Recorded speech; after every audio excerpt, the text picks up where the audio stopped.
क्या माता पिता के बुरे कर्मों का फल संतान को भी चुकाना पड़ता है? यमराज की एक पुत्री थी जिसका नाम सुनीता था। बचपन से ही अपने पिता को उसने पापियों को दंड देते हुए देखा था, लेकिन उसे पाप और पुण्य का अंतर बाल्यावस्था में नहीं पता था, तो अकारण ही वो किसी को भी मारने लगती या कार्य में बाधा उत्पन्न करती। यमराज भी उसे बालिका समझ कुछ भी नहीं समझाते और उसके उद्दंड पर आनंदित होते, सोचते कि बड़ी होकर समझ जाएगी। पर शायद हर माँ बाप यही गलती करते हैं अपने बच्चों को लेकर के। एक दिन सुनीता एक गंधर्व कुमार को, जो अपनी आराधना में योग मुद्रा में लीन था, खेल खेल में अकारण कोड़े से उन्हें मारने लगी। गंधर्व कुमार पीड़ा से छटपटाता तो वह खुशी से उछल पड़ती। अक्सर वो ऐसा ही करती। जब ये सब गंधर्व कुमार के लिए असहनीय हो गया तो उन्होंने सुनीता को क्रोध में श्राप दे दिया।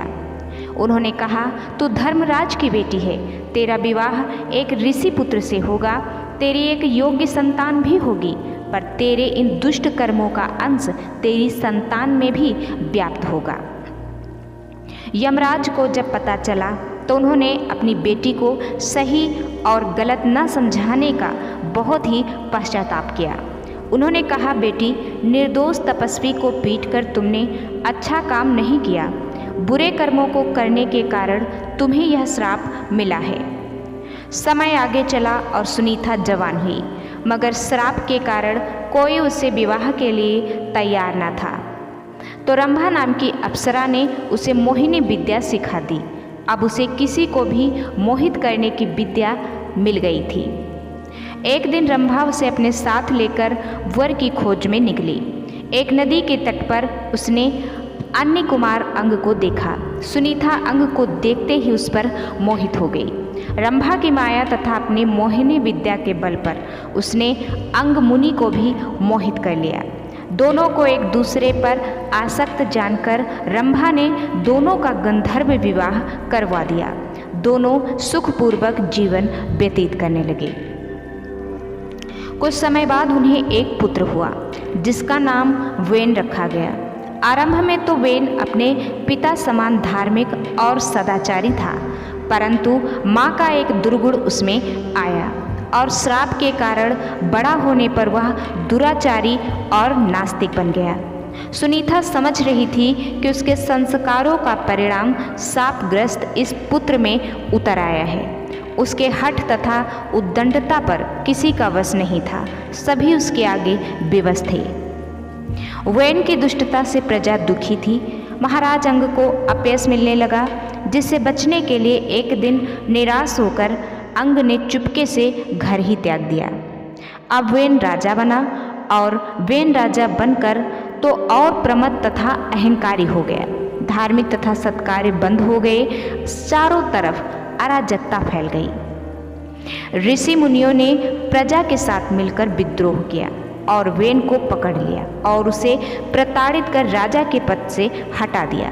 सत्ता छिन जाने से वह असहाय हो गया। फिर उसके पुत्र पृथु को राजा बनाया गया। निश्चय ही आत्मा का प्रारब्ध होता है, लेकिन गर्भधारण की अवधि में भी माता पिता और आसपास के अच्छे बुरे संस्कार बहुत ज़्यादा प्रभाव डालते हैं। अभिमन्यु माता की गर्भ में ही सीख गया था। एक शिल्पकार के बच्चे को हुनर जन्म से ही प्राप्त होती है। बच्चे अपने माँ बाप से ही सीखते हैं। प्रत्येक मनुष्य अपने पूर्व जन्म के प्रारब्ध और स्वतंत्र संस्कार साथ लाता है, जिसके कारण कुछ संतान अपने माता पिता से भिन्न होते हैं, लेकिन सिर्फ कुछ ही, ज़्यादातर तो समान ही होते हैं। अधिकतर ऐसा ही देखा गया है कि जन्मदाता के रूप, गुण, स्वभाव आदि का प्रभाव बच्चे पर पड़ता है। माता को इसलिए तो गर्भवती होने पर अच्छे और संस्कारी बातें सुनाई जाती हैं और उसी आधार पर जन्म और वंश को प्रधानता दी गई है। प्रत्येक माता पिता का ये फर्ज है और जिम्मेदारी है कि अपने बच्चों में अच्छे संस्कार डालें, अच्छी शिक्षा दें और उन्हें सही और सन्मार्ग पर चलने की भी प्रेरणा दें। यदि आज का वीडियो आपको पसंद आया है, हमारे चैनल पर नए हैं तो इस चैनल को सब्सक्राइब करके वीडियो को एक लाइक ज़रूर कर दीजिए। मिलते हैं अगले वीडियो में, तब तक के लिए जय श्री।